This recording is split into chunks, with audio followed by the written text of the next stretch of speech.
Hi, my name is Sam and this is the Lonely Chapter podcast. Today we're learning from Lauren Chapelhow. She's a Pilates instructor and the host of No Springs Attached podcast. Thank you for listening. This one was made for your enjoyment.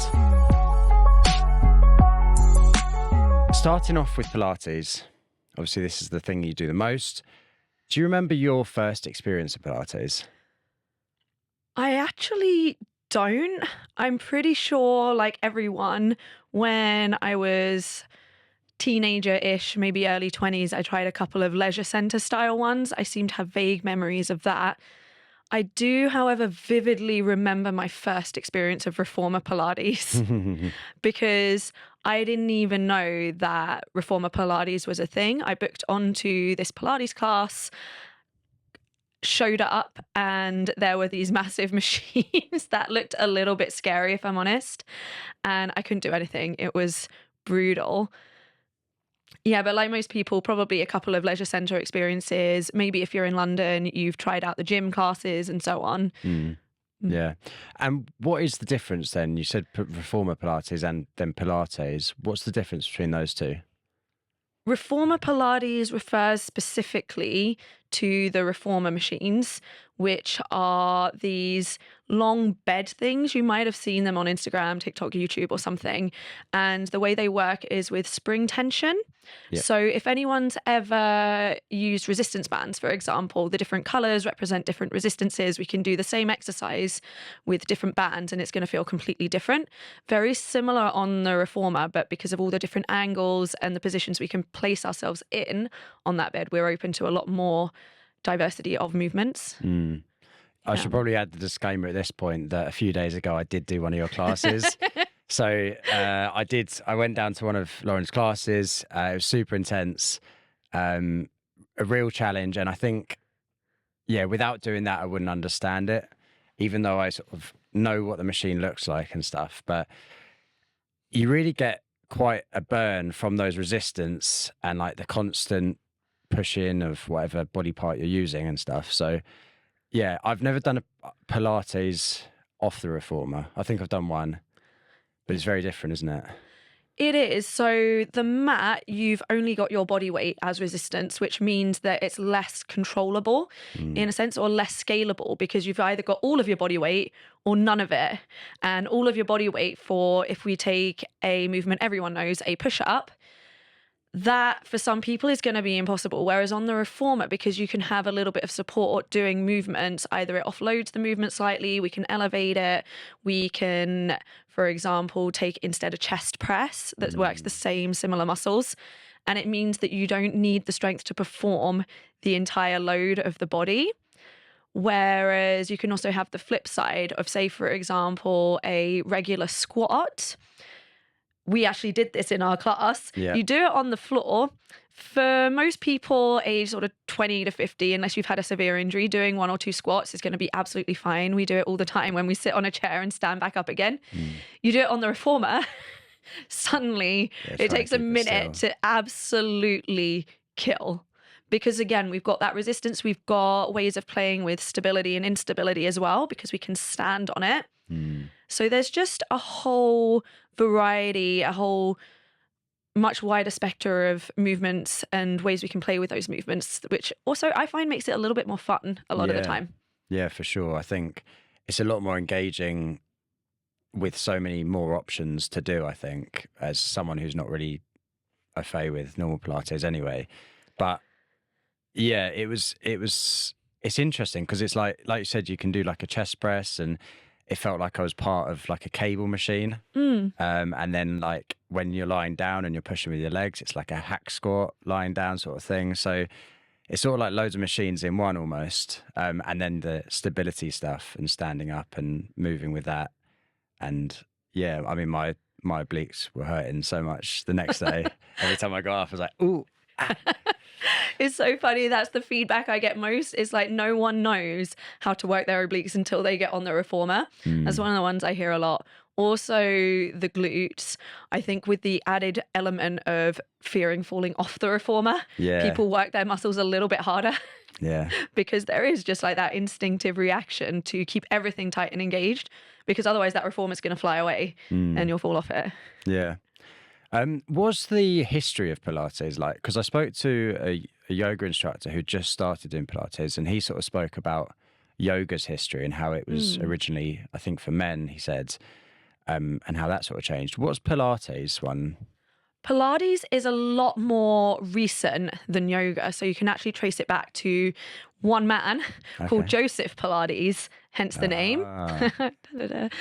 So it was in the 1920s or 30s, he took it to the US. It was developed actually in the Isle of Man, while Joseph Pilates, he was a German man. And he was an enemy alien during World War I, so he was put in prison in the Isle of Man. There's very few resources that explain how he came up with Pilates, because he did it during his time in prison. There are a couple of theories that he used the beds and the springs there. But if you go back to 1910, there weren't actually springs in the mattresses. So no one quite knows that piece. That's the missing puzzle piece, how he kind of formulated, fabricated, and came up with these series of exercises. But in any case, he did. He made them out of regular beds and springs when he first went over to the US.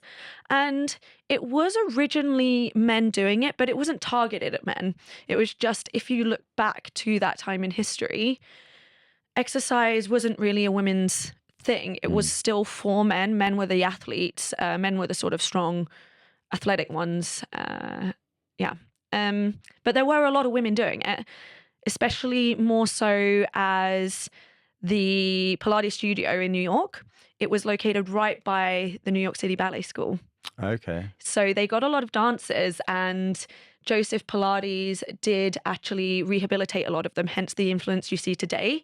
It wasn't initially part of the Pilates concept or idea. It wasn't to do with dance, but dancers took that with them through into their dance. And then a lot of them, as you go further on into the history, later on into the sort of 70s, 80s, it was entirely a dancer's sport. Okay. Yeah. Didn't know that. Is there still that crossover between the two then? A lot. And you see the influence today in the aesthetic. It's a very dance studio aesthetic. When you think about Pilates, most people's brains go to this long, lean, ballerina style body woman doing these flexible movements with beautiful lines. Either that or thinking about senior citizens sort of breathing in and out on a mat, right? Yeah. But you see it in the aesthetic with the pine flooring, the mirrors, what else? Perhaps the clothes, the kind of clothes people wear, tight fitting. Yeah. So, and it has become very much, even in the culture of Pilates, that it's very much about aesthetic and those tiny little micro movements, which on my side, I think it's not a bad thing if we know that's what we're going for. Yeah. But what I don't like in that kind of culture is that it often inspires a lot of fear in people about movement, because their teacher's constantly telling them to keep their shoulder 1 centimeter further down, or that they need to squeeze their glutes to protect their back. When in reality, these tiny little differences, they're good to work on, because who wouldn't want more control in their body? Who wouldn't want more possibility and range and strength through range? But having your shoulder 1 centimeter up versus 1 centimeter down isn't going to break your shoulder. Just like with any other training, there's not really bad movements. There are just bad loads or bad resistances. I was just finding that balance, I suppose, between the right cue and not over nitpicking stuff, I suppose, and like going, like these minute alterations that ultimately aren't going to make a massive difference. No, exactly. And I don't think it's wrong to make those altercations if people know what they're about. They're about aesthetic. So sort of having your arm a tiny bit bent like a ballerina, that's not going to make the movement better or worse. It just makes it look prettier. Same with toes pointed. I mean, there are occasions where toes pointed versus flexed might make the movement feel quite different. But ultimately, on the Reformer, it's not going to hurt you. Yeah. And you've got a dance background as well, don't you? Yes. Has that helped you going into that space at all, or? I think so. Yeah. I think so. I think in dance, you are very particular and focused on what your body is doing, Yeah. which is good to have in Pilates. And I also did a lot of social dancing, which is lead and follow. So I think that made me quite comfortable in understanding other people's bodies and feeling tension in bodies, things like that. But I've not got another direction to compare it with. So maybe I'd have been just as great if I had only done Pilates the whole time. Yeah. Well, when you look at Pilates, and obviously there's a lot of people now that do Pilates, whether it's reformer or standard, but also there's a lot of people that don't, and a lot of people that maybe look at it and think, oh, it's just like yoga, it's the same thing or whatever. How would you sell it to someone who doesn't do it? What are the benefits of Pilates? It's a good question. I think I'll have to dial it back a bit to the history to answer it properly. So Joseph Pilates, he died in the 1950s, late 1950s. And after that, there was this massive battle, if you want to call it that, over what Pilates is, who owns it, what's the right methodology. The dancers, as I said, they were the main group that took on the responsibility of trying to keep Pilates alive, as it were, and make it become more widespread. This got to a point where one of these dancers actually wanted to trademark the word Pilates. So only her and people who had been taught by her could teach Pilates. That case was fought and lost on their side in the year 2000, which meant Pilates is a word that can be used by anyone without legal implications. Okay. Which means, of course, that anyone can call something Pilates and it's fine, at least legally speaking. Reputationally speaking, if I held a Pilates class and started making people run laps around the room, I don't think my Google reviews would be very good. There is a certain element of expectation that people want to deliver on. But this can maybe explain a lot of people's confusion around what it is. It is actually very broad because it's what people interpret it to be. I've even seen things like Pilates being blended with boxing, Boxpilates. Right. And then you've got Pilates that's in time to the music. And then you've got power Pilates. And all of it is so different. Yeah. I think there is a Pilates for everyone. The same way there is a gym workout for everyone. But the word gym workout, it's so broad. Are you doing weights? Are you doing machines? Are you on the treadmill? It's very much the same in Pilates, because don't forget that in Pilates, you've got mat Pilates, you've got Reformer Pilates, but you've also got comprehensive Pilates, which is with a bunch of other machines. You can just think about it almost like a gym, but the equipment looks different. Yeah. But you can use it however you want to use it. And in terms of the mat, if you want to be super strict about it, there was an original series of movements and an order to them. But just like with anything else, time has evolved and shown not everything in that is either necessary or the best. So Joseph Pilates wrote a couple of books. Not everything is that in there should be followed.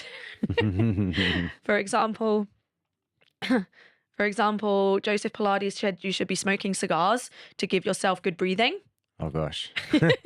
Yeah. So if you take that one as like an example. So if I was trying to sell Pilates to someone, I think I would start by asking them what they want to get out of it before steering them a certain way, because there are a lot of options.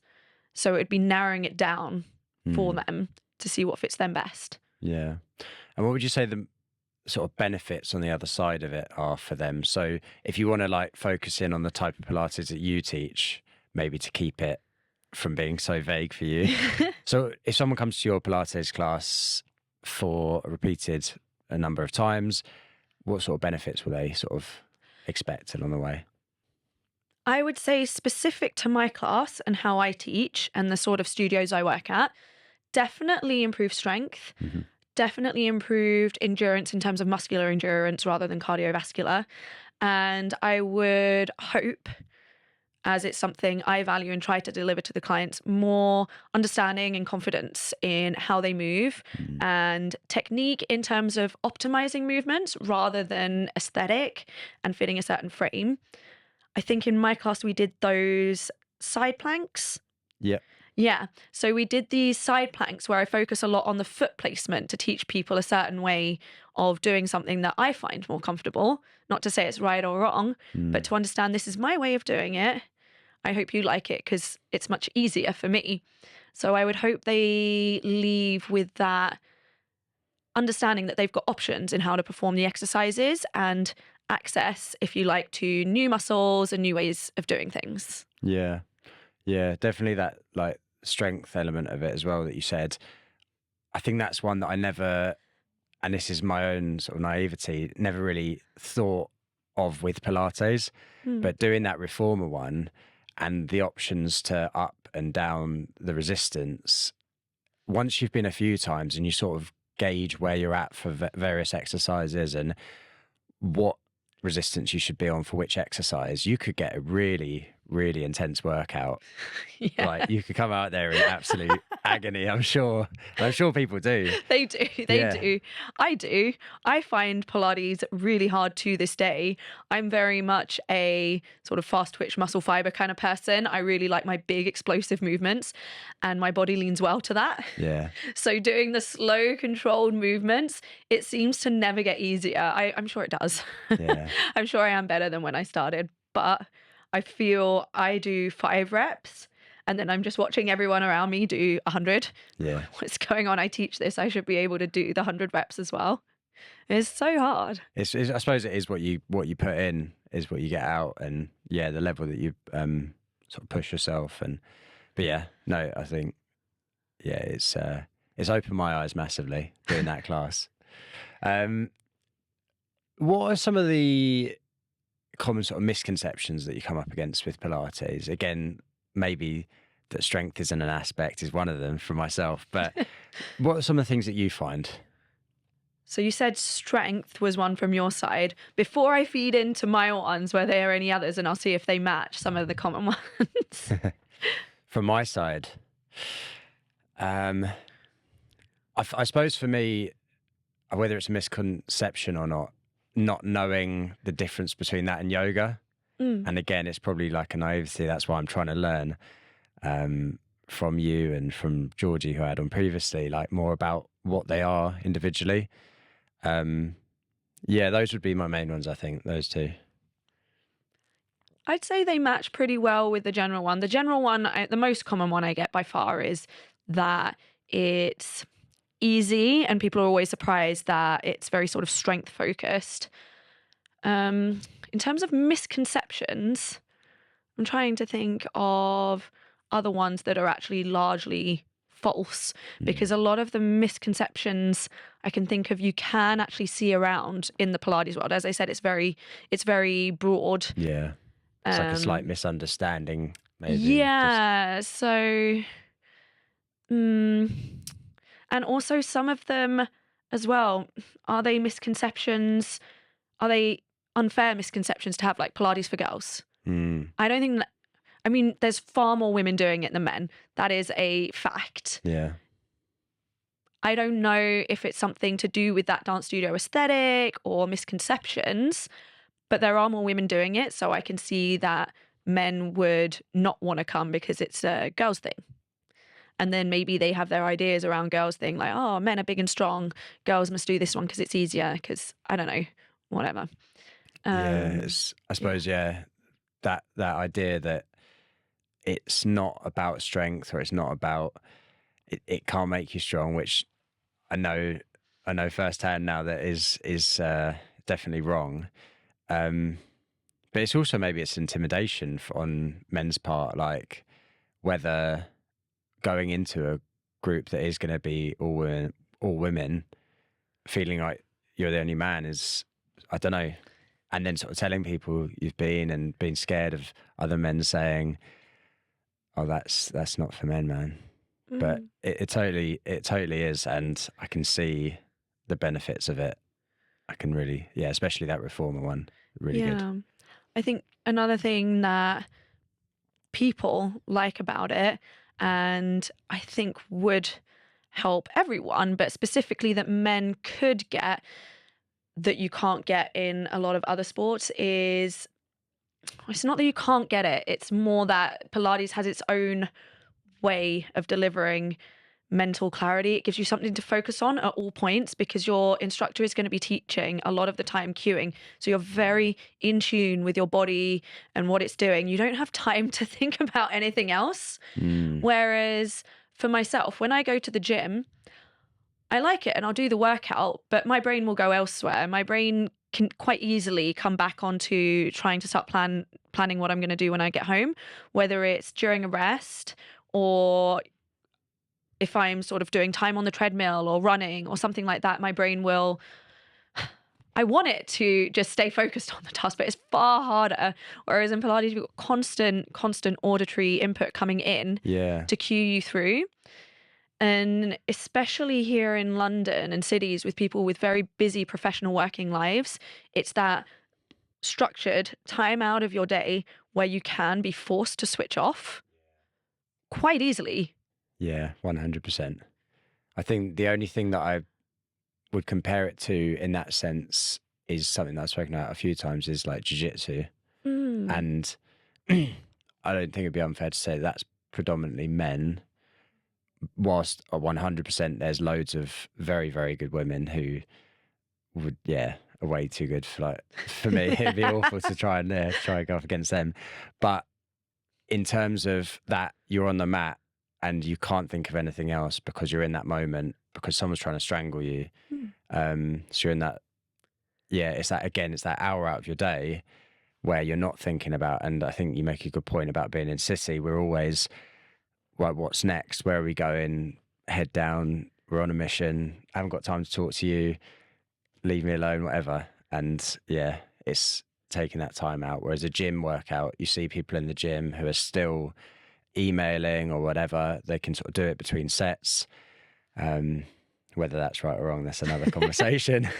It's hard to avoid though. Yeah. I do that. Yeah. And even if I time my rest, I'm either standing there for a minute, not looking at my phone intentionally so that I don't get sucked in by it, but still thinking I want to look at my phone and trying to occupy my brain, which often leads to how long have I got left? Or what am I going to do when I get home? So, like, my brain starts trying to think of ways to use that time. Yeah. Or I do pick up my phone and then that 1 minute turns into 3 minutes because I doom scroll. Yeah.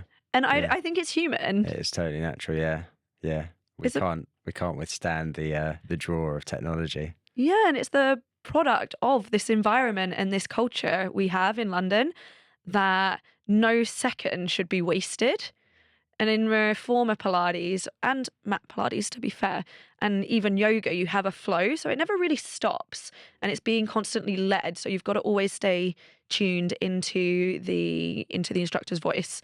I guess the exception in a way is things like yin yoga and breath work, because even though it's instructor led, the challenge is to turn in. Yeah. And I struggle with that so much. I get very jittery in those kind of classes. Maybe that means I should do them more. But that is the practice of trying to silence it yourself. Whereas I feel when you're moving, you don't have to do the effort of trying to silence it. It just silences itself because you're focusing on that one thing, whether it be don't fall off the reformer, whether it be have your shoulders down, point your fingers, because it's very auditorily led. So let's flip it from the person who goes to Pilates to the instructors that lead it. So flipping it onto your side and sort of behind the scenes of a Pilates instructor's life. I assume most of them are sort of self-employed or employed by a specific studio.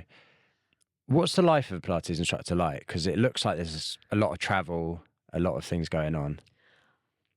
Yeah, so most instructors that I know are self-employed, so freelance specifically.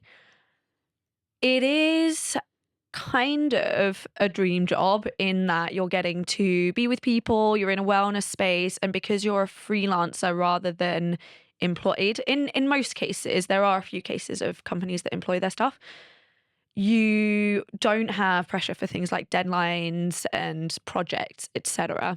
That being said, even though it's a great job, there's always the downsides. And the downsides is just as you mentioned, the travel and commuting. I know a lot of instructors, they concentrate themselves to where they live. So if you live in East, you work in studios in East. If you live in West, you work in studios that are West.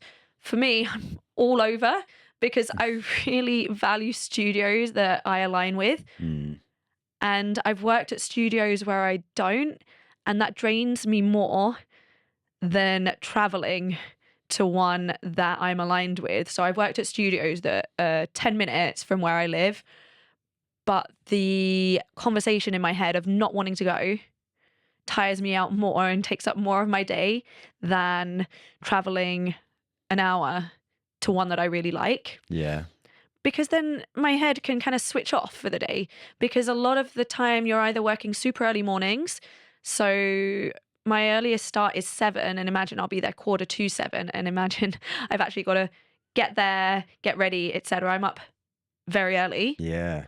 And then some days you're working from 5:30 until 8:30. And I actually have one day where I have one of each. So I'm doing 7 till 10 in the morning and then 5:30 until 8:30 in the evening. And then the middle part of the day is kind of free. Yeah. If I'm going to a studio that I dislike, that whole middle space will be occupied with what am I going to do? I don't want to go. My brain trying to talk me out of it, but I can't because it's work and I have to go and I've got responsibilities. But because I work at studios I like during the day, I can switch off. I can get my stuff done. Sometimes I'll be honest, I do take naps. It's a skill I've become very, very good at. I can take a 30-minute nap and actually feel quite restored from it. Most instructors I know, they do also have something else, or they're working towards something else, whether it be events, online coaching, wellness brands. Like I've got a couple of colleagues who do things like jewelry and product. So it is the downside of being a freelancer where you're trading time for money, that the moment you go on holiday, you're not getting paid. Yeah. Yeah, that was going to be my sort of next aspect of it, I suppose, is, and I suppose it goes larger than Pilates to anyone who's self-employed, really. But Yeah.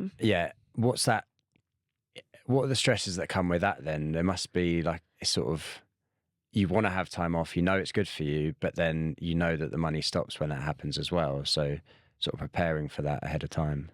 I mean, essentially, if you're employed, it's not that your employer gives you extra money for the time off. It's taken out of the initial salary. It's just much harder to do that for yourself when you see the money in the account and then you have to take it out to pay yourself holiday pay. So in my case, I can't speak for every instructor, but in my case, I've got a special savings account that's my holiday pay. Oh, okay. Which is very difficult. Once you've seen the money go in, you think, oh no, I'll just work. But you have to be strict with yourself. Otherwise, you're never getting holiday. Or if you do, then you're getting paid a quarter less of your income that month. I think some instructors I know do just take the time off and then make it up with overtime, which is also an option. But for myself, I prefer to have that money and not need it, because that can always be savings for something else, than to feel forced to work overtime to pay the bills. Yeah. It sounds like a really clever way around it, because it's the same money either way, really, but it's like a mental trick to trick you into like, no, that is my holiday pay. Like, I'm going to take holiday and I've got the money. Yeah, I think that's clever.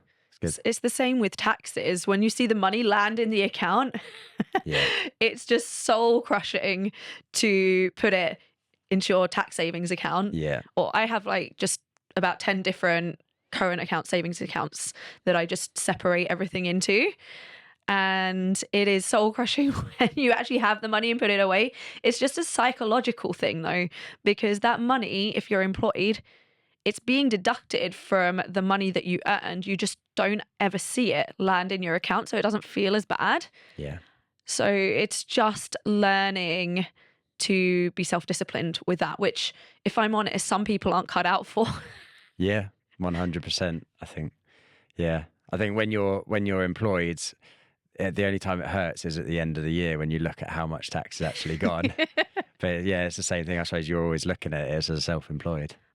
But there are ways with tax in self-employment to minimize it, which you have no control over when you're employed. So I can, in my industry, I can deduct clothes as a business expense. So that makes my salary less. So it makes my taxable income less. So overall, if you're smart about it, it can be better. Yeah, for sure. But people always look at these things with too much of a logical lens when humans are emotional. Yeah. And you can't remove that emotion from people. Yeah. So with going back to sort of Reformer Pilates quickly, so would it be fair to say that it's had a sort of boom in recent years, or is it just because it's new? It's not new. I would definitely say there's been a surge Yeah. the last 5-10 years. Yeah. I've not actually been in the UK for that, but I'm seeing it where I used to live in Stockholm. I know like this was also something you were curious to talk about later. Yeah, go into it, yeah. But yeah, so I'm starting to see it over in Stockholm now that the surge is happening. I'm not quite sure here if it's a response to COVID. I'm not quite sure if it's a response to corporate lifestyle, the economy, things like that. Yeah. I don't know if it's just luck in terms of it became trendy on social media. I can't really say. Do you think it's going to cancel out Pilates as normal? Or is there still a place for sort of both? I definitely don't think it will cancel out mat Pilates. Yeah. Because the thing that Reformer can't compete with mat is how portable it is. Yes, there are fold-away machines, but it's not like you can get everyone to just bring their Reformers with them to a hall. You are seeing more and more people buy their own and an online classes community, but I don't think the online sphere will ever have such a big effect on the in-person one that it would be any cause for concern. Yeah, there's a difference to being in a class with other people and getting the buzz off everyone else, as opposed to being in your front room on a Reformer watching a screen and not really being around anyone else. And it's the after effect, isn't it? After the class, you go out with a couple of people, have a coffee, have a catch up.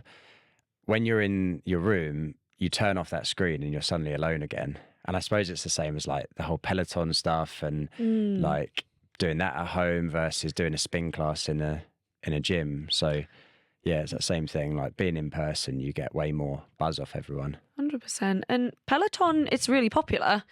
There is a market for it, but not everyone's lives are the same and not everyone's goals are the same.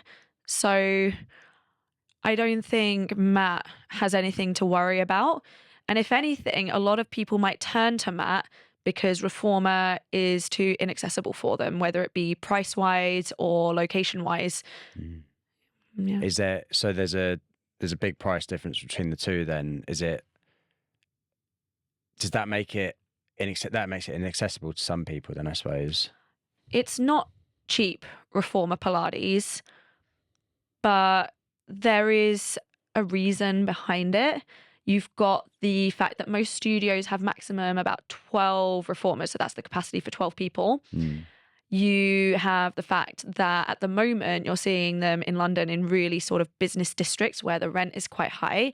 I've seen them outside of London. The classes are much cheaper. Where my sister lives, she does Reformer. I think it's £13 a class for drop-in. So it is to do with also market price. One studio isn't going to be able to just drop the prices all the way down and create the same product that everyone around them is giving because that money is going somewhere. But I don't think it's necessarily a bad thing. It's not a good thing, but some people would say, oh, you should make Reformer more accessible. I mean, there are plenty of other ways to exercise. Yeah. How do you suggest we do it? Yeah. Yeah. And it's expensive. Like the machines themselves are very expensive. So it's like, yeah, getting back that, obviously your time as the instructor is rightfully so expensive. Like if you want you want someone good to lead it, you got to pay the price as well. Exactly. That's the other thing about being self-employed or a freelancer as well, actually, is in terms of career growth, the steps are less clear. All you can do is kind of keep increasing your rates in terms of experience. But at a certain point, there's going to be a cap on that. So it's planning as well a little bit for the future in terms of those kind of things. Because when I'm 60, am I going to be teaching Reformer Pilates? Our studio is going to then pay me like £1,000 an hour to do that after all these raises? Yeah. I don't think so. And as humans, we crave growth, or at least I do. I think most people do. I think people crave it, but I think they're sometimes scared to take the step true, required. true. But no, the fact that it's expensive, I also think is part of the appeal of a lot of it. It's like designer Pilates. If everyone starts doing it, then it might lose a lot of its appeal. So it's good to have variety, because it's just like if someone buys a Chanel handbag, they feel successful, they project a certain awe of success within themselves, they feel successful.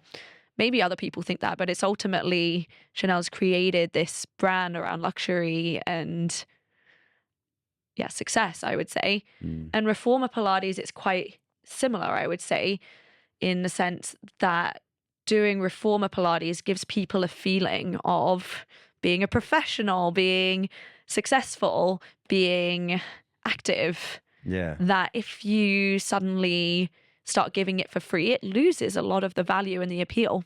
And with the sort of like surge, as you said, has that created more competition in the instructor side of things? Has it sort of diluted the quality of instructors? Are mat Pilates instructors becoming Reformer, or is it a completely different sort of group of people? It's quite a subjective question in terms of the quality of the instructor, because it depends what you value. Do you value knowledge? Do you value social skills? Do you value professionalism? Because I've been to several different studios and I have my values and what I consider to be good, but many studios might disagree. So, for example, I value professionalism quite a lot. I've seen many studios that don't, but the clients love that. They love the instructor is their best friend and they're texting each other all the time. Yeah. And while I do like to form personal relationships with clients, I try to remain professional about it, in the sense that if it's a true friendship, I'll let it grow over time. But in terms of a lot of local studios where they're sort of chatting with one another, texting, it's their besties, etc., I need a separation between my life and my work. Even though my life kind of is my work, that line needs to be a bit clear. So I can get friends from it, but it shouldn't be the default that I just pick up all my friends from Pilates. Yeah. So in terms of quality, again, like I would say it comes back down to what you value. I have noticed recruitment is an issue for studios. Okay. So I don't know if it's a lack of quality, experience, or just people certifying, because it costs a lot to do your Reformer certification.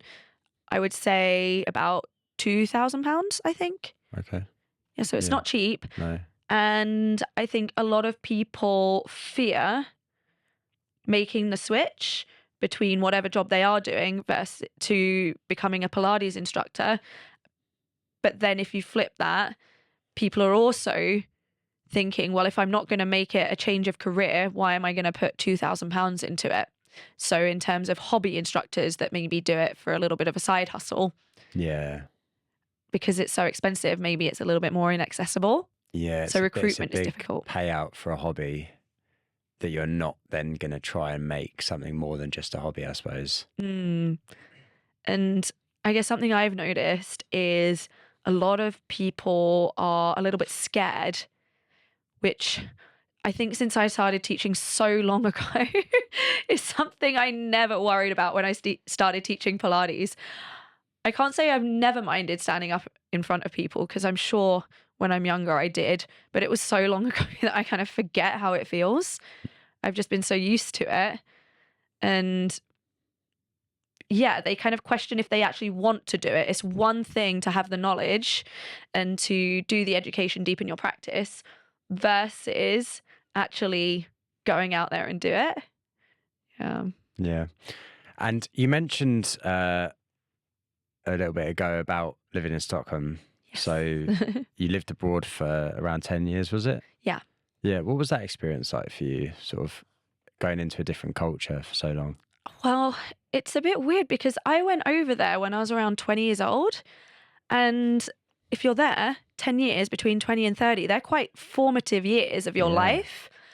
I almost got more of a culture shock coming back here because my teenage years were a bit, we'll call it rocky.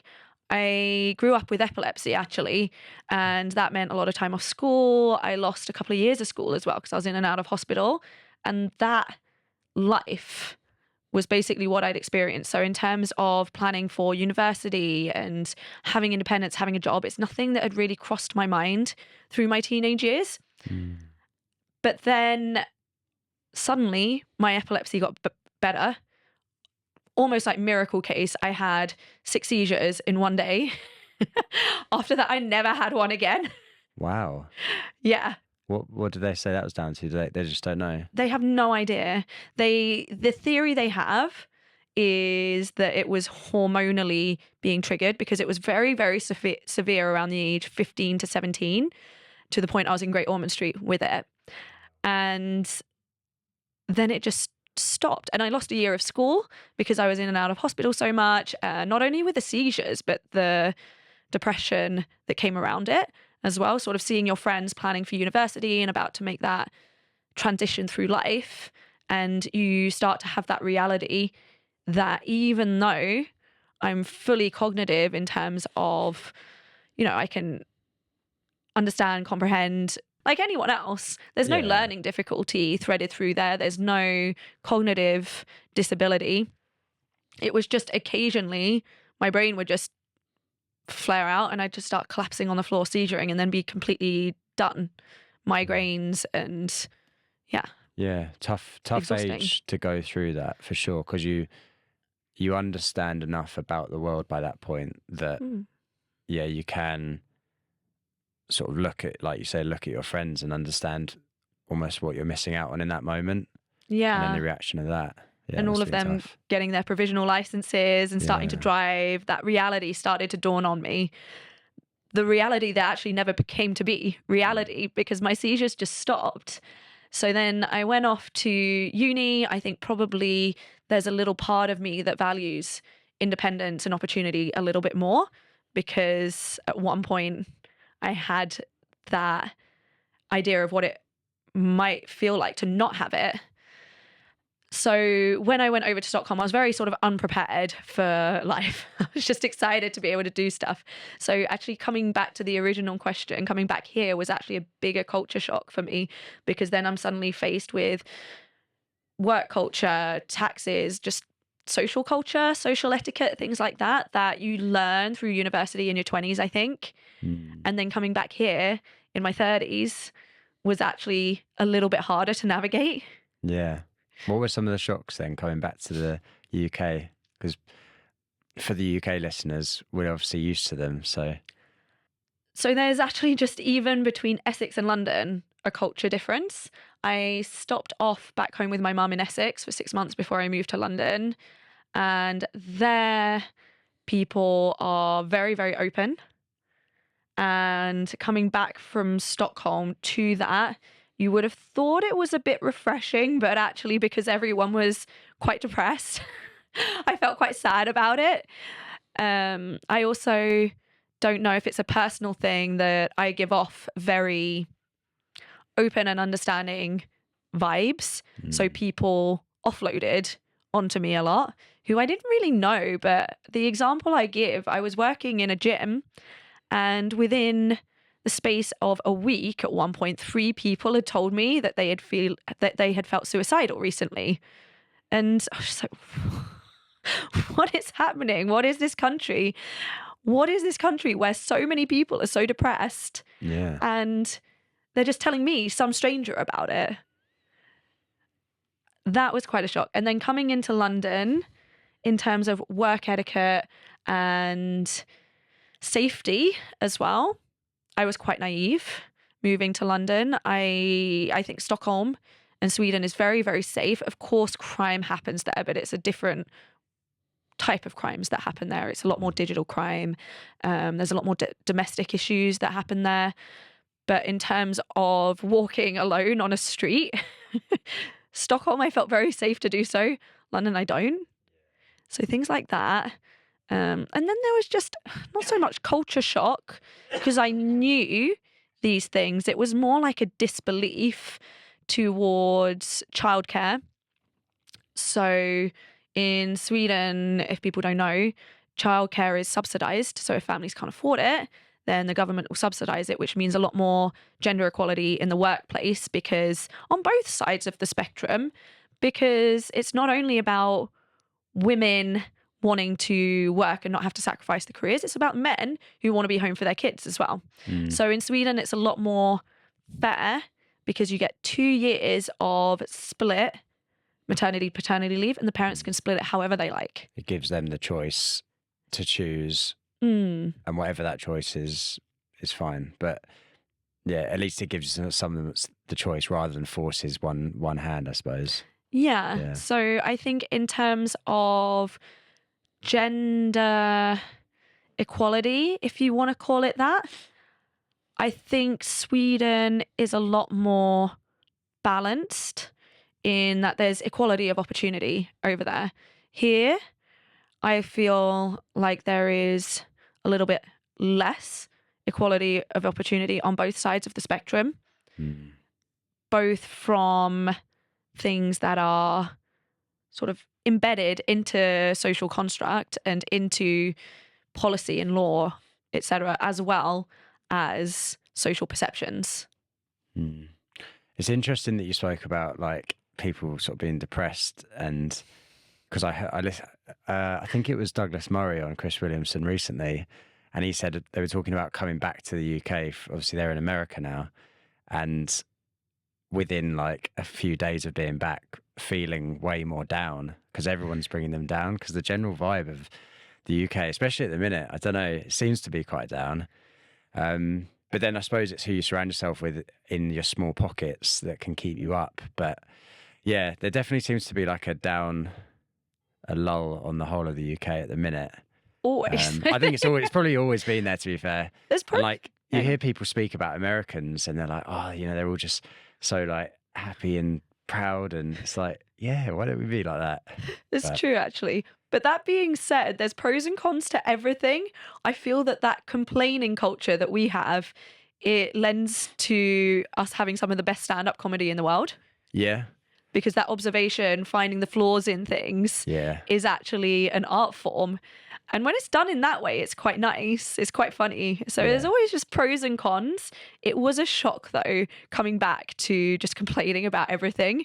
And it's been a constant battle to not fall into that. But at the same time, obviously, if you want to be socially integrated, you have to take from it as well and not completely fight it. It's a hard balance to strike. Yeah.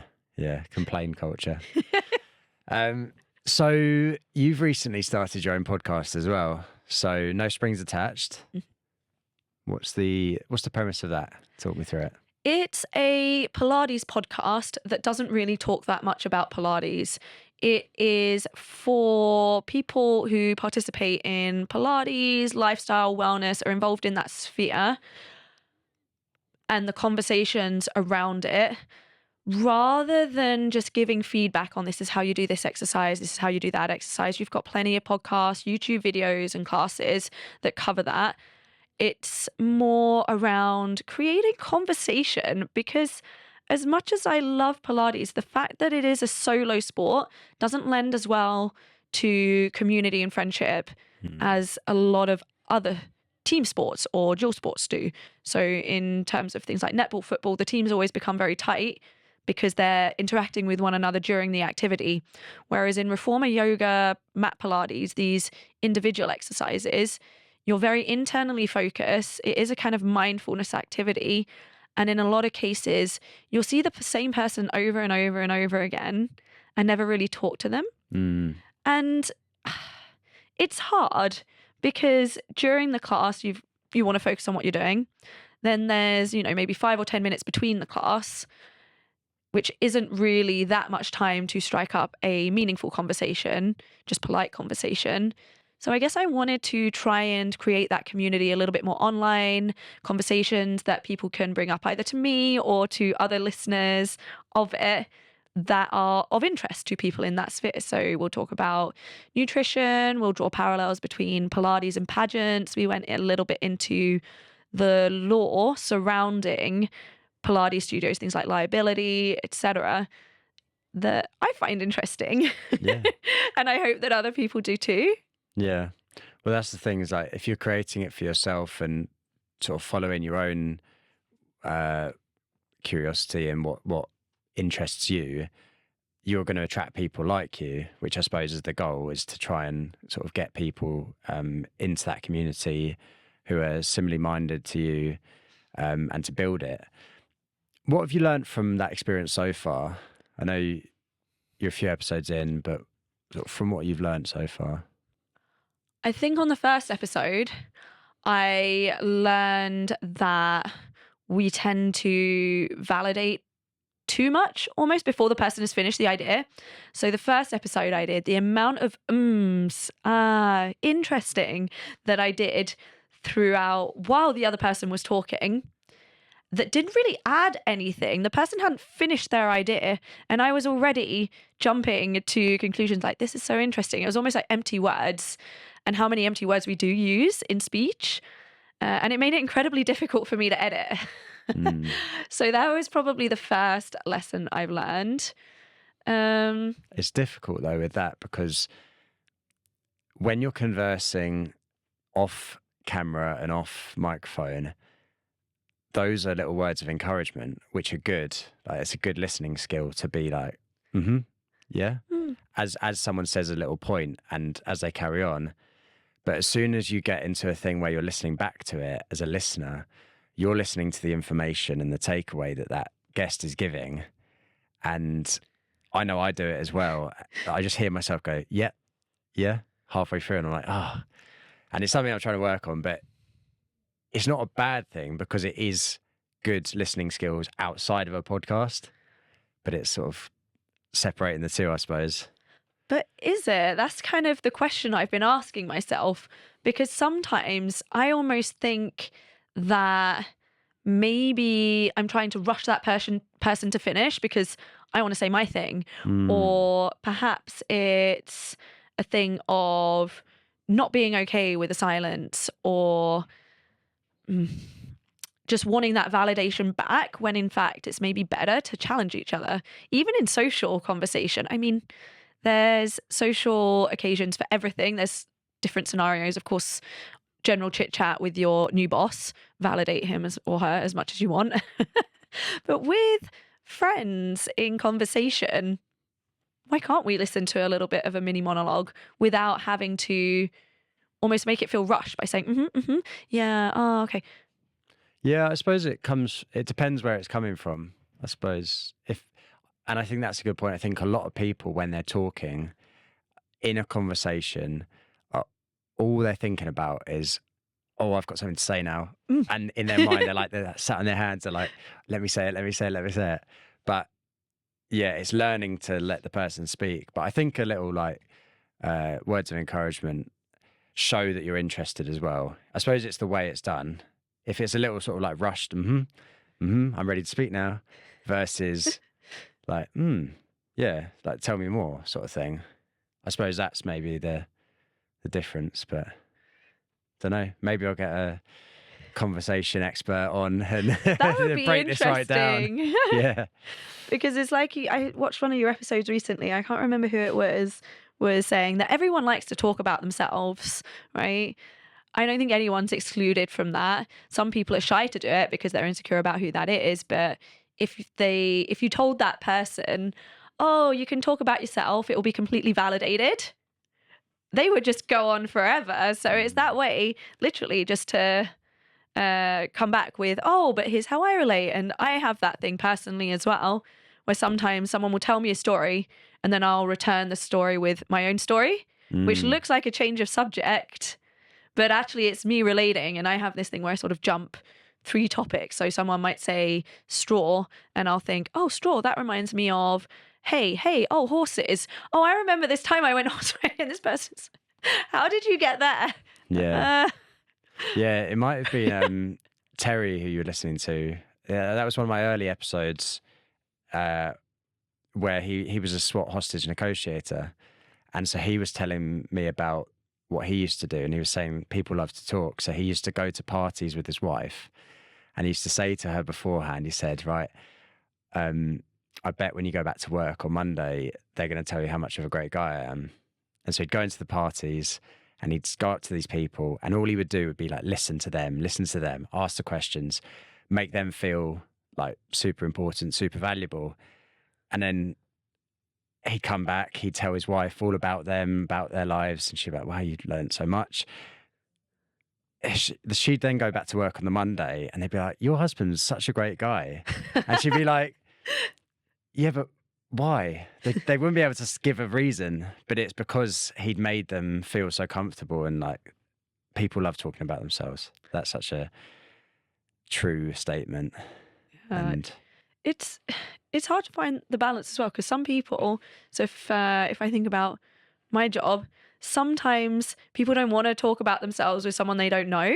So you have to talk about yourself first to get them to open up. I shared this story the other day that said oversharing's already that says oversharing has always worked out well for me. I just overshare and then people overshare back.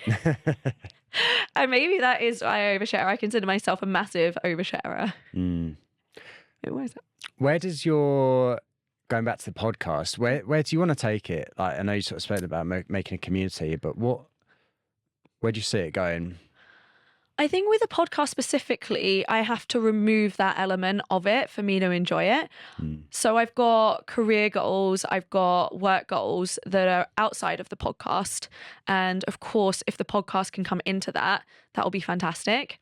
But if I start thinking this is something that needs to make me money or be good or be a certain way, then it might take the joy out of it for me. And because I do it in my free time and I spend my own money on it, then it has to be something that gives me joy and sort of energizes me rather than drains me. And at the moment, I'm just really enjoying meeting different people, talking to them about topics that are hard to talk about just in passing. And people seem very open to opening up a little bit more and speaking a bit more in depth about things when they're on a podcast versus over coffee even, because they know from the context, the focus is on them. So they can be a little bit more one-sided to an extent about the conversation rather than this politeness or regular conversation where it's to and fro and maybe sort of squiggles a lot in different directions, because I like squiggly conversations, but sometimes I resent them in day-to-day life that we can't seem to stay on one topic for a while and really get into the depths of it. Short attention spans. We're used to scrolling every 3 seconds. Yeah. Next topic, let's go. Exactly, but it's normal. We want to talk about our day and the thing that we've seen most recently. It would be weird to sit over coffee and have such an in-depth conversation spontaneously. It's almost that it needs to be planned. And I don't know, maybe culture will change around that. Maybe there is a way to do it. But so far, the podcast has been the best way to get the outcome of having that deep conversation for me. Yeah. And I want to kind of keep it that way. I don't want to sort of force myself to take it a certain way if I don't have to, which I don't. Love that. I resonate with it. You reached out to me. You started following me a while back, following some of my episodes around sort of men's suicide and men's mental health issues. Your partner runs a construction firm as well, so that's a massive area of risk for men. Why is it important to you that we have that conversation and we sort of understand both sides of the argument and we understand both genders' issues? On a personal level, it's very important because I've seen men around me with mental health issues. I've seen them struggle a lot. I don't know if it's that because I'm a woman that men often feel they can't talk to men, whereas men feel more open to talking to women. So I don't know if there are more men or more women struggling than it appears to be. I did start that kind of journey, if you like, by seeing the Red Pill documentary years ago. And I consider myself to be one of the most emotional people ever and simultaneously one of the most logical people ever. You might call it emotional intelligence. I consider myself to be quite emotionally intelligent. When I have an emotion, I don't react on it, or I do my very, very best not to. I think I'm quite good at it compared to most people. And I will try to understand if the feeling is coming from a logical place or not, and try to understand where it's come from and why, and if there's anything to do about it or not. So when I saw that documentary, it was just the logic side of me in conflict with the emotional side being defensiveness. Like, oh man, they just want to have everything to themselves. They don't want women to have rights. But the logic of it, I couldn't argue with. Conscription, for example, if you look at that, that's not a women's issue. And yet we never talk about it. Same as paternity rights. That's not a women's issue at all. Women almost always in a breakup will be assumed to be the one to take care of the child, which is, I mean, you can argue it's both sides, but we hear the female side a lot. If I challenged any viewer to sort of, any listener who is not familiarized with all of the information around men's rights, paternity rights, maternity rights, they probably wouldn't have any idea about the amount of men who get subjected to paternity fraud, for example, i.e., women claiming that a child is of that man when it's not. It's a child of an affair or something like that. The amount of times where women are the abusive or unstable partner and the child gets left with that partner. There's also, I mean, I actually have a friend who was kidnapped by her own mother. And just because of the social construct of, oh, the mother is the safe one, it was very hard for her to get back to her dad. And her mum literally took her to another country to try and run away. Yeah. So, I mean, it's these things that I don't know why it's being so silenced. It's the emotional side of people, defensiveness, that people think if men have rights, then women can't have theirs. Yeah. It has to be both ways. I think that's bang on. I think you said at the start as well, like, by talking about one side, you're not taking away from the other. You're just having that conversation. And I thought about it a while back, and men's issues are women's issues and women's issues are men's issues, because every sort of man who's suffering has women in his life. Well, almost every man, whether it's a relative, friends, mothers, sisters, loved ones, partners, and same going the other way. So surely you want everyone around you to be supported as much as possible.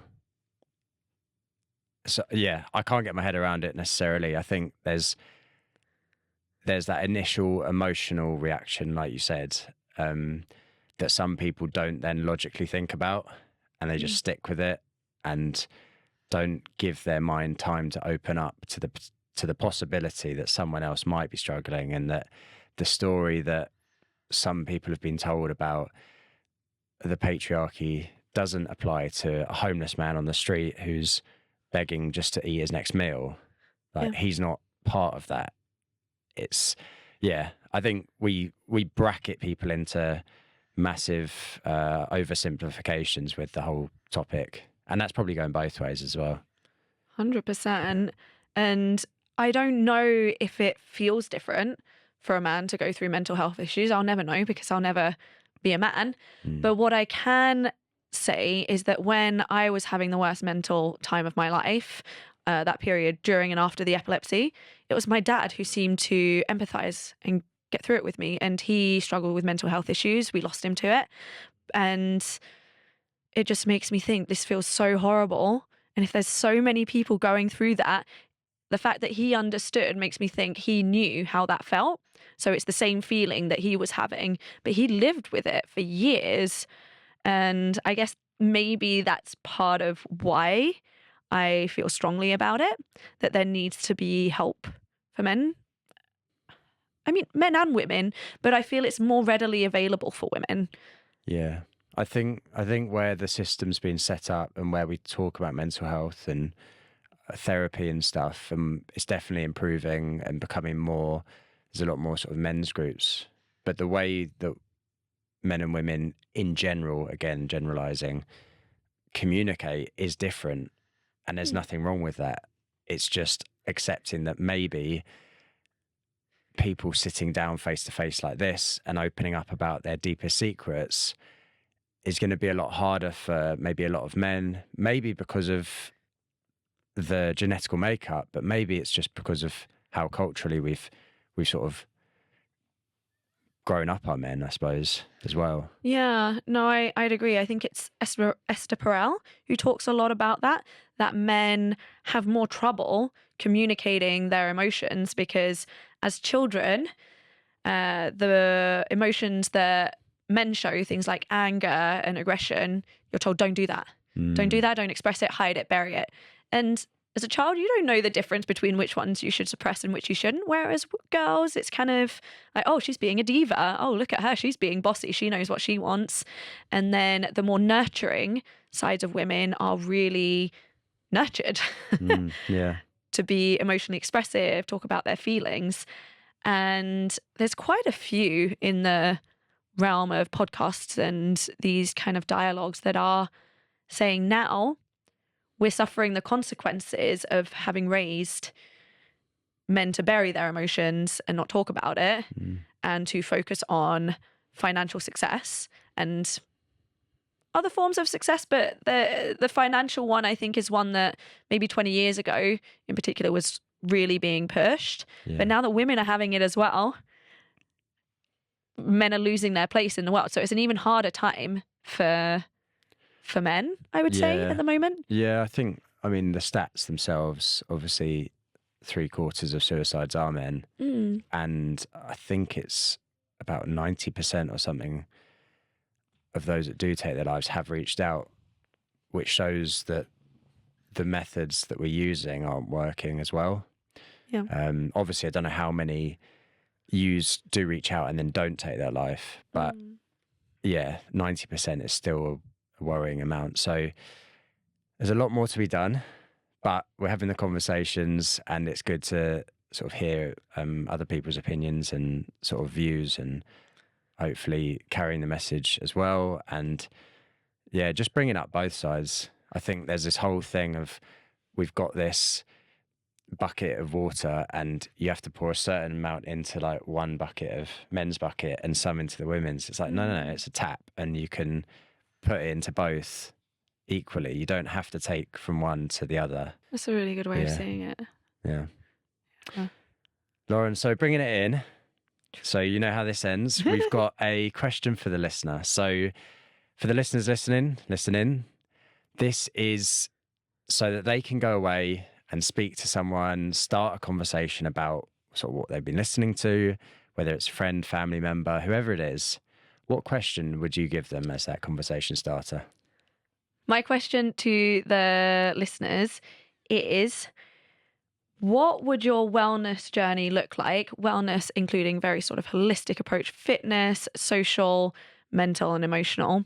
What would that wellness journey look like if it was rooted in care rather than comparison? Nice. I like it. Lauren Chapelhow, thank you very much. Thank you for having me. If people want to find you online, keep up to date with you, maybe try one of your classes, where can they find you? You can find me on Instagram and YouTube, Allegro Pilates London, or you can type in my name, Lauren Chapelhow. No Strings Attached is the name of the podcast. You can find that on YouTube, Spotify, and Instagram. And if you're curious to try any of my classes, I would say Reformer London or Club Pilates, depending on your east or west, or just reach out to me and I'll help you find the best class near you. Awesome. I'll link it all below so anyone listening can go down and click on all the links and stuff. But yeah, thanks so much for coming on. Really enjoyed it. Thank you. Me too. Anyone listening who's enjoyed this episode as well, please do share it with someone who you think would find some value from it. If you could follow the podcast and rate the show wherever you're listening, that really helps us reach new people and gets the show shown to other people. And on Instagram, if you search at Lonely Chapter Podcast, you can follow us there and keep up to date with what we're doing as well. And lastly from me, thank you for listening and stay curious.